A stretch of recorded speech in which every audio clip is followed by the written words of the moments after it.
Birthday కానుకగా రావడంలో తప్పు లేదు. ఎందుకంటే మహేష్ బాబు గారిది వచ్చింది, పవన్ కళ్యాణ్ వచ్చినాయి, అందరికి వస్తూనే ఉన్నాయి, ఈయనది కూడా వస్తుంది, చాలా మంచిదే.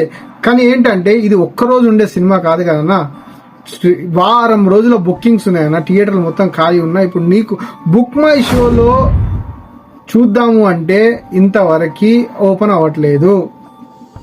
నువ్వేమో అప్డేట్ల మీద అప్డేట్లు ఇస్తున్నావు, ఓపెన్ అవుతుందో, ఏ థియేటర్లో ఉందా, ఏ థియేటర్కి పోతాం అనేది కూడా అర్థమవుతలేదన్న. చాలా నా ఒపీనియన్ బట్టి చూస్తే నువ్వు చాలా రాంగ్ డిసిజన్ తీసుకున్నావు. చిరంజీవి గారి బర్త్డే సందర్భంగా ఈ సినిమా రిలీజ్ అవుతుందని అనుకున్నావు, కానీ నీకే తెలియదు ఇందిరా సినిమా రిలీజ్ అవుతుంది అని. 2 days లో అనౌన్స్మెంట్ చేసేసారు, థియేటర్లన్నీ బుక్ చేసేసారు. ఈ సినిమా నీది ఎక్కడ రిలీజ్ అవుతుంది ఏందనేది ఇంకా అప్డేట్ లేదు. పేటిఎంలో ఉందన్నో, పేటిఎం సర్చ్ చేస్తే పేటిఎంలో హైదరాబాద్ రాలేదు. ఎక్కడ ఉందనేది నాకే అర్థమవుతుంది అన్న, ఎప్పటి లోపు అవుతుందో చూడాలి. ఈ నీ సినిమా అయితే ఫస్ట్ డే నేను చూడాలనుకున్నాను, ఇక అది కుదురుతుందా కుదరదా, ఎక్కడ ఉంటుంది, మెయిన్ థియేటర్లో చూడాలనుకున్నాను.